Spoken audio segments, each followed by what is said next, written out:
Welcome everyone to day 4 of this 21-day series of setting the stage for change.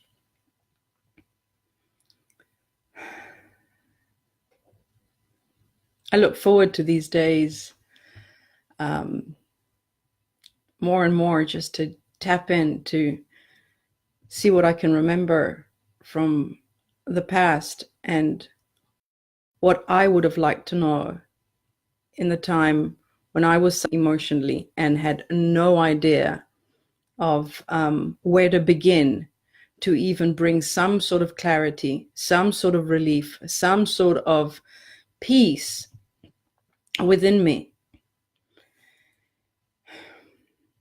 And on the outside, it all seemed like, oh, I had all the characteristics in place, all the circumstances in place for someone to be happy. And yet I wasn't. Inside, it was just turmoil. It was just pure suffering. And when you look back and realize what it was that made me suffer, it was my perception, the way I used to see things, how I felt about them, and then my action was connected to that. So I was constantly spinning around in circles, and that's what I want to talk to about today. After realizing the mind-body connection, the mind and the body are completely connected. And the connection just doesn't stop there, mind and body. When you see how everything is connected, we are connected, people are connected, nature, Mother Earth, the universe, we are all one.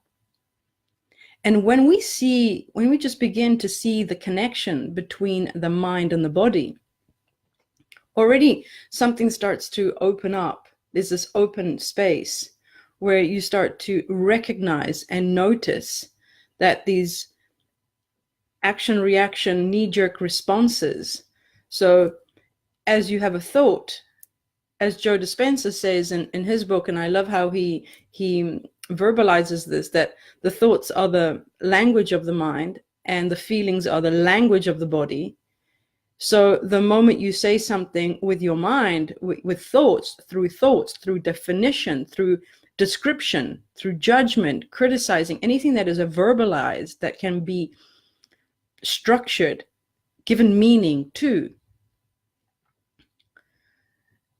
I don't know if you've noticed that there's sort of an image that comes to you on how things must be according to that description. And then the body feels the equivalent of that. Okay, so it is just action reaction being created. And if you just step back and notice what thoughts you're engaged with, like, where are you focused? Oh, I'm focused on that thought, and this is how I'm feeling. And now this is what I feel inspired to do. And the amazing thing is that the more you think a thought, the more you believe it. And the more you believe it, the more you feel the intensity of it. And the more you're inspired to do that action. That at some point, you don't even need to think about it anymore. It is, the momentum has taken over, and now it's effortless.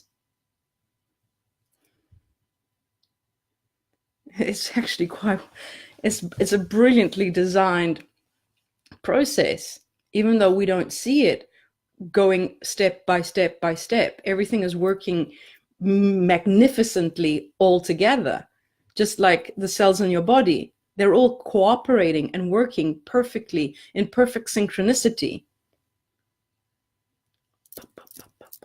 Everything's happening. And then if you go, as below, above, everything is coordinated in the same way with this universal intelligence. It's just that we believe that we are separate from each other. And this separation is what causes this discomfort. So the mind-body connection is the first step where I took interest in actually noticing. Because if you interfere, that I'm thinking these thoughts, but I'm not supposed to be feeling that way. But you're not questioning these thoughts, why you're thinking them, who gave them to you, why are you even engaged with them? That feeling is going to be there whether you like it or not, because it's connected. It's connected. They are connected. Mind and body are connected. Mind, body are always connected. And you're the observer of both. You're the observer of everything. You're that conscious awareness of all of it. Another thing no one really talked about it was your emotions, managing your emotions. Everyone growing up, everyone just said, you're not supposed to be angry, you're not supposed to be sad, you're crying, get over it, I'll give you something to cry about.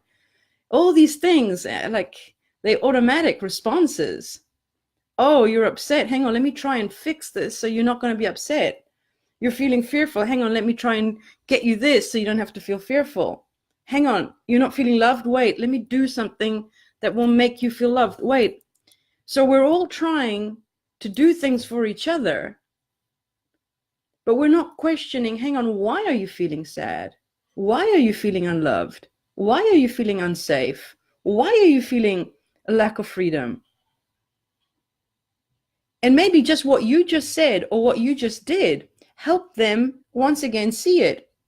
And then they get upset with you or they get disappointed with you. Instead, we're all reflection of the one. That's how Marie and I have based our relationship, is that when one does or says something and then there's a trigger in the other, it's just like the biggest gift I could have possibly asked for. You've just helped me identify in this physical world something that I have not noticed. Yay. Appreciation for being able to notice the mind-body connection, the appreciation for seeing emotions that come up, triggers that come up. Why is it so important to see? Why is it so important to realize? For me, it was a liberation that I could finally step out of that pattern. The more you think, the more you feel. The more you feel, you're inspired to do that action. And that action just felt like, oh, I've got to do that again. I've got to do that again. Otherwise, something bad's going to happen. I've got to do that. And one of the main things that I realized at a retreat in Hawaii was my fundamental belief was I must be a good person. And you'd say, oh, that's a good belief to have. Yes. But my rules to be a good person was that I could not say no. I could not hurt anyone's feelings. Nobody must get upset with me. No one can get disappointed with me. Do you know what kind of the inspired action that would come from that belief was limitation? Can I second guessing myself? Who am I going to hurt if I do this thing? Who's going to get upset with me if I do this thing that I really want to do? I want to go out. No, if we go out, then so-and-so. And then if I don't want to go out, and like the most, from the most smallest little actions to the most biggest decisions were always based on how is my belief of being a good person? Is it going to be in jeopardy or is it going to be accepted? Like I needed validation from everyone and that was just feeling so claustrophobic and I hadn't realized it. You're tolerating. But you say, oh, I can't figure out all my beliefs. Absolutely. You can't figure them all out and then try and correct one at a time. It's just going to take you forever. We're all here for experiences at the end of the day. No experience is a bad experience at the end of the day. We're here to experience. But at the end of the day, you need to also realize that you are creating your perception through the beliefs. So look at the ingredients you already have. Look at the automatic momentum that it's already creating. And if you're enjoying them, that's great. But there were one or two that really kept me suffocating. And what really helped me was to realize the mind-body connection, number one. 99% of people don't even realize there is a connection. And every time I do speak about mind-body connection, everyone's like, oh, let's not get into that spiritual stuff, please. It isn't spiritual. Or everything is spiritual at this point. But if we're going to define what is spiritual and what is not spiritual, I mean,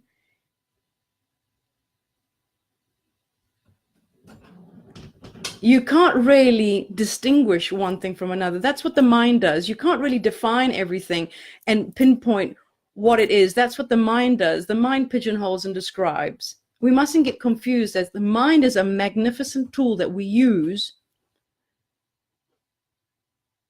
within our reality. We're not it. And noticing the mind, noticing in meditation is so important. It has been very important, fundamentally important for me to just notice. That's what meditation is, where the mind body doesn't have to be any different, but you emphasize, you highlight the element of noticing, being aware, not doing anything to correct anything. That's the assumption that you're separated from everything else. So what I mean about setting the stage for change is inserting these new elements where you make time to become aware of what the mind is already doing, what you believe, you ultimately believe without question. Like, I didn't even question it. I'm supposed to be a good person is like, of course, taken for granted. But I didn't realize what it was actually creating. My interaction with other people, I was focused on how I was feeling compared to who I had in front of me. And then my choice of action depended on if I was going to have that outcome. That if at the end of that outcome, after doing whatever it is that I wanted to do, was I still a good person? This is all conditioned love towards myself. I would rather satisfy my belief to be a good person than to follow the path of unconditional love towards myself. So the mind-body connection is number one, is to notice how they're connected and what they're already doing on an automatic pilot. Step back and notice and insert that in as an intention. As an intention during your meditations, just notice from the feelings, why do you do those things that you don't really feel like doing, but you feel obligated to do them anyway? So the lack of freedom, when someone has like a feeling of lack of freedom, because that's what I felt as well, it's not the other people that keep you bound. It's the reflection that my own thoughts keep me bound on having to do the same thing. I'm not free. No, you have like this feeling of like I'm trapped. But what's really keeping me trapped is that I go from one thought and then I say, oh, but then I need to satisfy that thought, and then I need to satisfy. So you're not really free to move around in your own being. You've got so many rules and regulations within us, and then we complain about the outside world imposing these rules and regulations. And I've seen the connection of how many rules I have and how many rules I then see that I have to obey. Then we complain about those rules, at least I did, and still do, especially when I go to the airport. And then I notice the rules that I have. And it's a constant learning experience. I mean, the experiences are supposed to be exciting. Sometimes they are, sometimes they're not. But to see this, even after the aftermath, Marie and I discuss these things. We notice. I mean, they're not big discussions. It's just observation of what we're still holding on to. And every time we have an aha moment where we can release something, there's this expansion feeling that you just feel free from it. And then consequently, when we go out, we're not bringing that belief with us anymore. So the mind-body connection was one of my first sort of interests. And I was so fascinated by this information. I said, well, how come we don't know anything about it? You know, everything just felt so, random. Things would just happen. But hang on a minute. There's a connection. And one of my favorite books was of Joe Dispenza, Breaking the Habit of Being Yourself. I recommend that one. Actually, I recommend all of his books. He's just brilliant the way he writes. And he has a fascinating story of how the mind-body connection helped him. He broke his back and healed himself. Then emotions, managing your emotions, isn't actually physically managing them, but being aware of them and noticing that there's really nothing you can do to change them apart from the fact of accepting that the body's feeling them. So if you just see it like that, the body is feeling the equivalent of a thought. So the body feels the sensation, which is equivalent to a thought.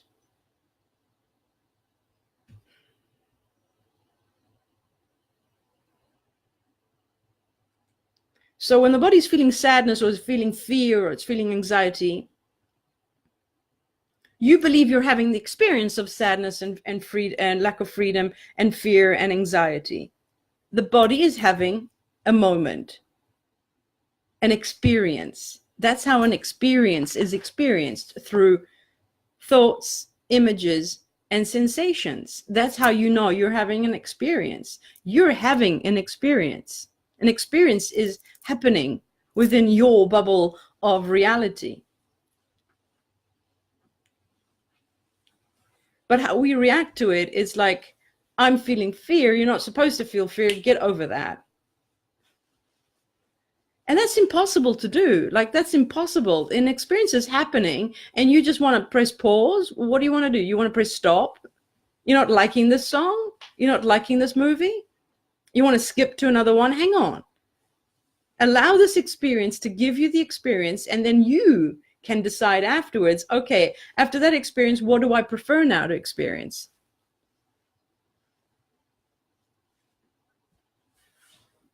That's a beautiful question that someone suggested to me as well. I can't remember in what context it was. It was just like the duality. That's when I started to question, what is like a duality? Duality exists everywhere. Have you noticed? If there's tall, there's short. If there's light, there's darkness. It's like in this reality, every single experience has a duality in this physical 3D. I'm not going to get into it, down the rabbit hole here, but just so you can notice that once you've had one experience of lack of freedom, we can move our focus and say, hang on, I had this experience and it made me feel really, really bound to this jail, like I'm not free. Okay, so what does it feel like to feel freedom? Let's move our attention and thank that experience for having given us, realized exactly the feeling that came through the body. I wonder what that would feel like.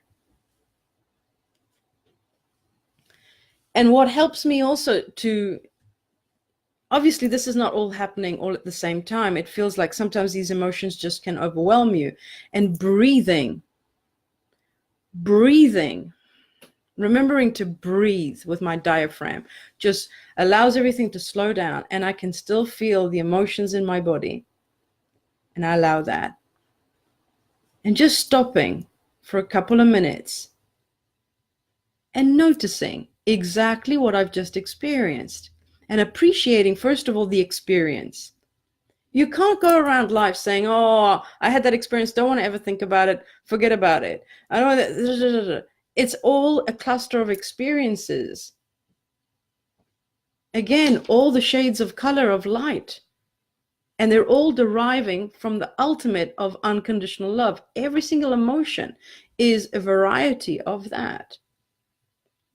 Fear is unconditional love seen from a different perspective, from a lower density frequency, but still yet is an experience.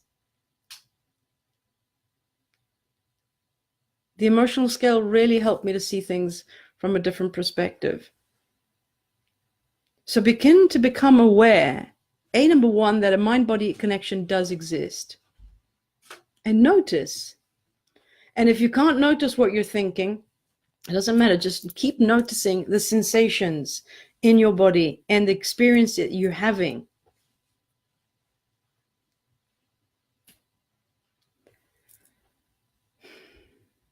Mind-body connection.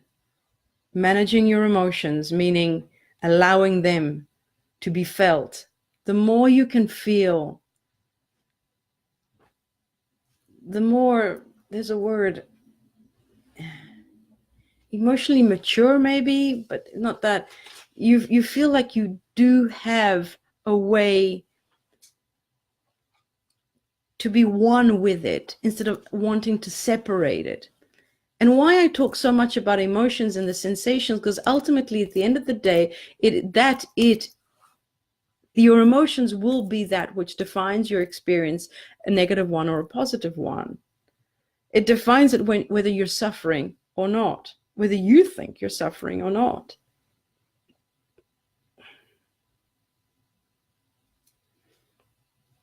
But if you don't begin setting the stage for change in the sense of becoming more aware, of wanting to becoming more aware of what is actually happening,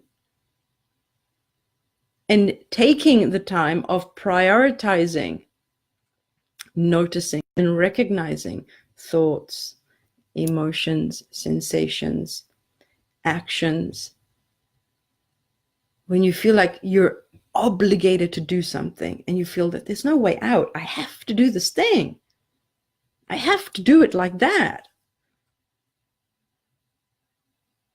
So you find you actually can start realizing what you're tolerating, and you don't need to go and change anything. The actual fact that you can recognize it is already changing the energy, the energetic fabric around you and within you. Your cells will react differently.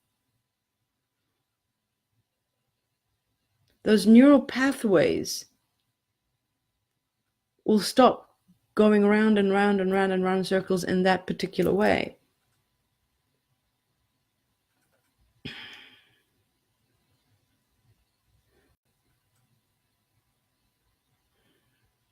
And breathing. For those that haven't watched the 21-day Remembering How to Breathe, I recommend it. I mean, not because I'm talking there, but just to give you a foundation of, still to this day, I keep saying it, I cannot believe we're not taught at the age of 5, at least, the importance of breathing with your diaphragm. It is like, it's incredible. It's just like 70% of our body's toxins get released, our emotions get released, those trapped emotions get released out of your body. So you don't have to keep repeating Groundhog Day over and over and over and over again.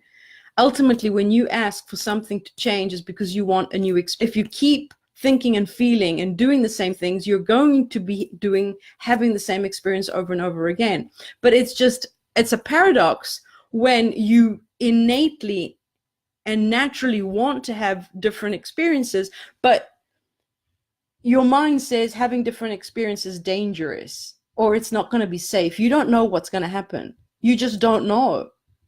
You just don't know what's going to happen. Therefore, no, just keep doing the same thing. But then we want different experiences. But then you say, I want to keep thinking and feeling the same way, but I want new experiences. Can you? It just can't happen. You have to be different in order to have a different experience. The mind-body connection, becoming aware of emotions and seeing the pattern first. And when you see it, there's nothing you really need to do. It's just the realization, just like, oh, that's what I've been believing. And for everyone, I don't know, everyone I've met is a great fan of Byron Katie.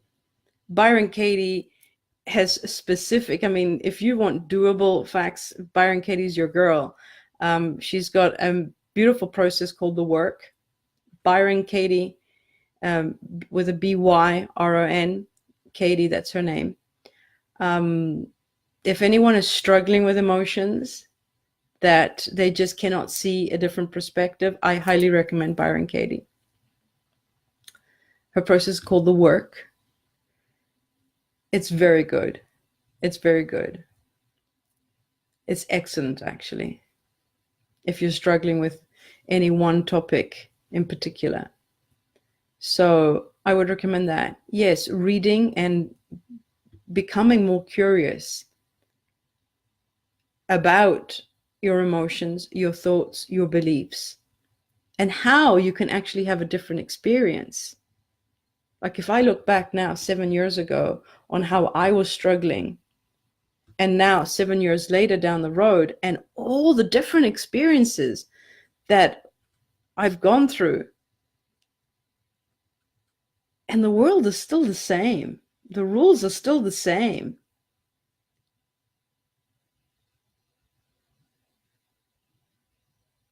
And yet, everything's changed. Everything's changed. And you can ask anyone that knew me about 10, 15 years ago. It even feels like a completely different person. Like who I'm being now has got nothing to do with that person back then. And I feel that is exactly what the whole point of creating different experiences is all about. But it becomes more of, it's all one, everything changes. So when you realize things that used to keep you bound in one track, that train would only go in that direction, and you'd only see that scenery, and you would only have that experience. And when you notice that you're interacting less with thoughts that used to hurt you and more with new thoughts that you can hypothesize about what it would feel like to actually have that experience, and you dedicate more time to those sort of thoughts on how you would feel, what would change, how would you react, how would you walk, what would you be wearing, who would you be hanging out with? Will you still be watching the news? Will you still be reading the newspaper? How will your habits change? What habits can I stop doing straight from now? What's easy to change now? You change one habit a day, by the end of the year, you're a completely different person. But hey, don't force yourself. Don't try and discipline yourself. That's another word that I feel so much restrained with. When people say you need a discipline, you need to be disciplined. What are they saying to you when they say you need to be disciplined? I'm going way over time today, but just to bring it home, when they say you need to be disciplined, is that you need to think in a way that gives you that outcome. But if you haven't realized why you are doing what you're doing, why you're thinking what you're thinking, you haven't questioned, it's really going to feel like a chore. It's going to feel effort.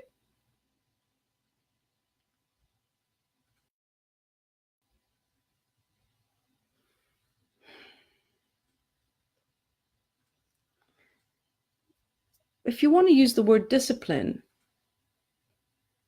in a more loving way, can we use it in more? Yes, of course. Let's try and use it in a more loving way. Introduce observation, mind-body connection. Introduce breathing with your diaphragm, where you can allow your body to be at ease and at peace without pumping in stress hormones 24/7. Introduce that. Introduce meditation. Make it a point to maybe read a book. Maybe choose Byron Katie or Joe Dispenza or Deepak Chopra, or read some posts and blogs about teachers of self-realization, or if that's too intense for you, read about emotions and the mind-body connection. Begin going outside of the sphere of how you believe the nature of reality to be, and just allow yourself to just wander out of that bubble for a while and just see. One of my questions that came to, like, what is it that I'm not seeing that I'm meant to see? That was my first question when the shit hit the fan. Become inquisitive.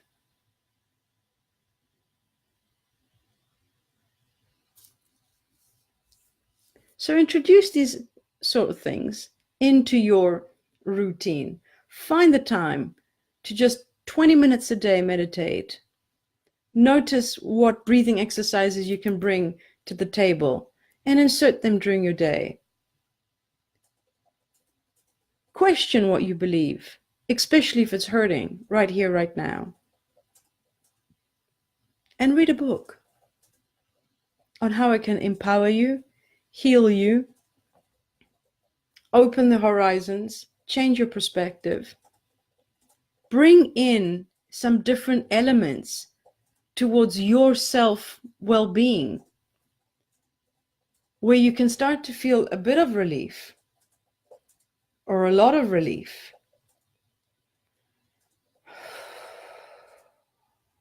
And letting go. Because ultimately, the more you let go, the better you're going to feel. There's nothing you need from outside that you're lacking in order to be fulfilled. For sure. But don't take my word on it. Find out for yourself. Everything is already within you. But can you see it? I love you all so very much. I'll see you tomorrow.